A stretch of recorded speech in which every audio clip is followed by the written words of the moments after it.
नमस्कार विद्यार्थी मित्र मैत्रिणींनो, कैसे आहात प्यारे बच्चों, कैसे हो। आज हम पढ़ने वाले हैं मराठी सुलभ भारती इयत्ता 5वीं इंग्रजी और हिंदी माध्यम इस पाठ्य पुस्तक से बैल पोड़ा यह कविता। इस कविता के कवि है धोंडीराम सिंह राजपूत।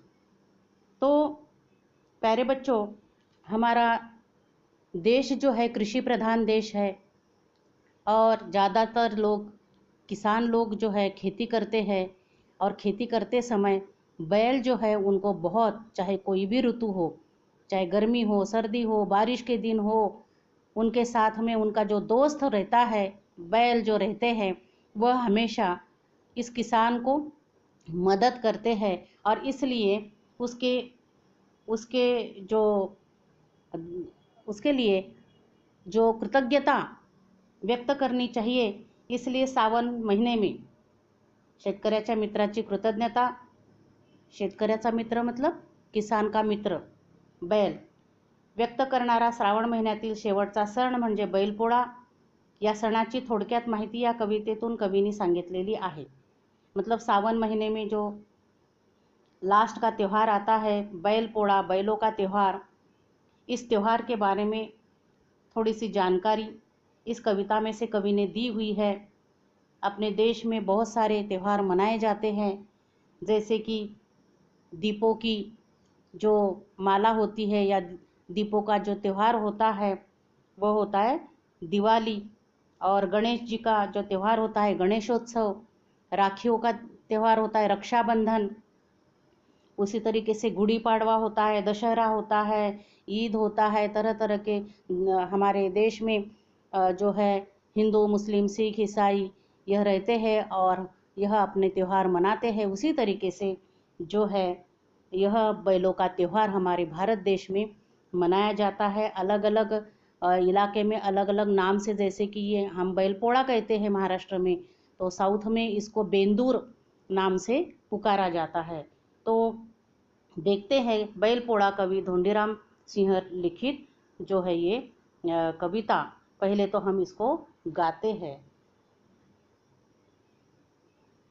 सण बैलांचा आज पोळा, गोठ्यातील बैल न्हाऊ घाला, मखमली झुली रंगीत शिंगे, कपाळी बांधली रेशमी बाशिंगे, ढवळ्या पवळ्या सजले धजले, गावभर बघा मिरवू लागले, आजच्या दिनी नाही काम धाम, पुरणपोळी खाऊन नुसता आराम। इस तरह से इस कविता को आप लोगों ने गानी है और इसको याद करना है। तो इसका भावार्थ हम देखते हैं। सण बैलांचा आज पोळा, कवि कह रहे हैं कि आज सण मतलब त्योहार, आज बैलों का त्योहार है। पोळा, बैल पोळा, गोठ्यातील बैल न्हाऊ घाला, गोठा मतलब जहाँ पर गाय बैल भैंस को बांधा जाता है, रखा जाता है, वह जगह। गोठ्यातील बैल न्हाऊ घाला, बैलों को आज नहलाओ। आज बैलांचा सण आहे आणि गोठ्यातील बैलांना तुम्ही न्हाऊ घाला, मतलब बैलांना तुम्ही आंघोळ घाला।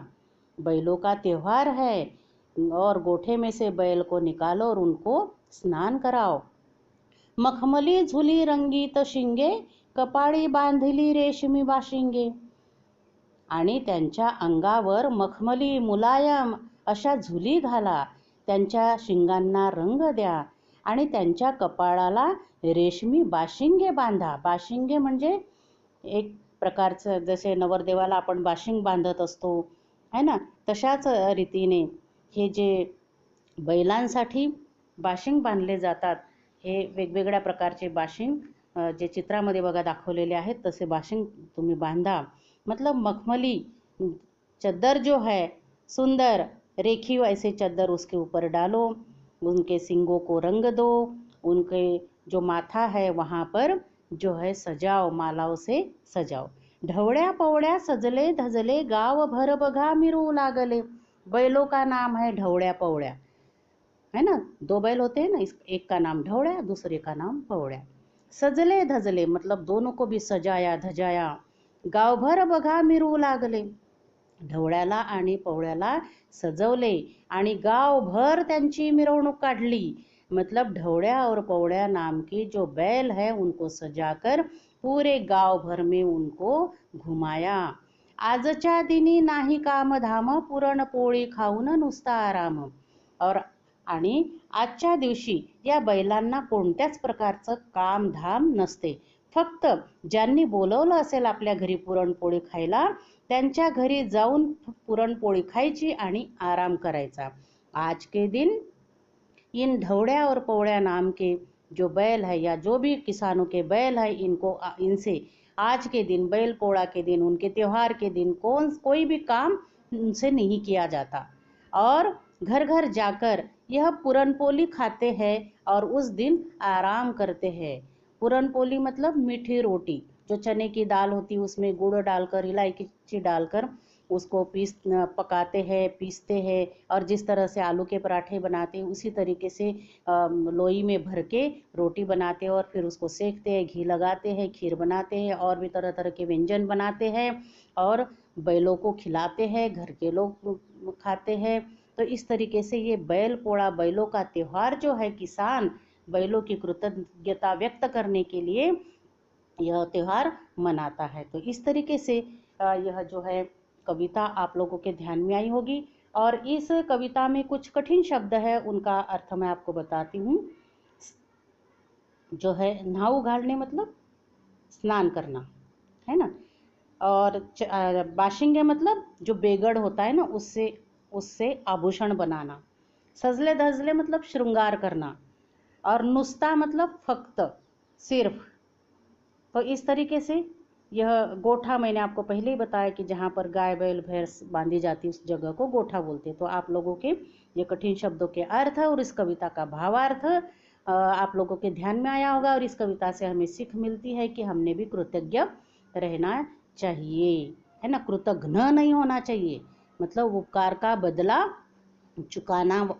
जो चुकाना जानता है वो कृतज्ञ होता है, जो उपकार का बदला चुकाना नहीं जानता वो कृतघ्न होता है. तो हमने कृतज्ञता व्यक्त करनी चाहिए. ओके बेटा, आप लोगों के लिए कविता ध्यान में आई होगी, आई ना. Okay, bye.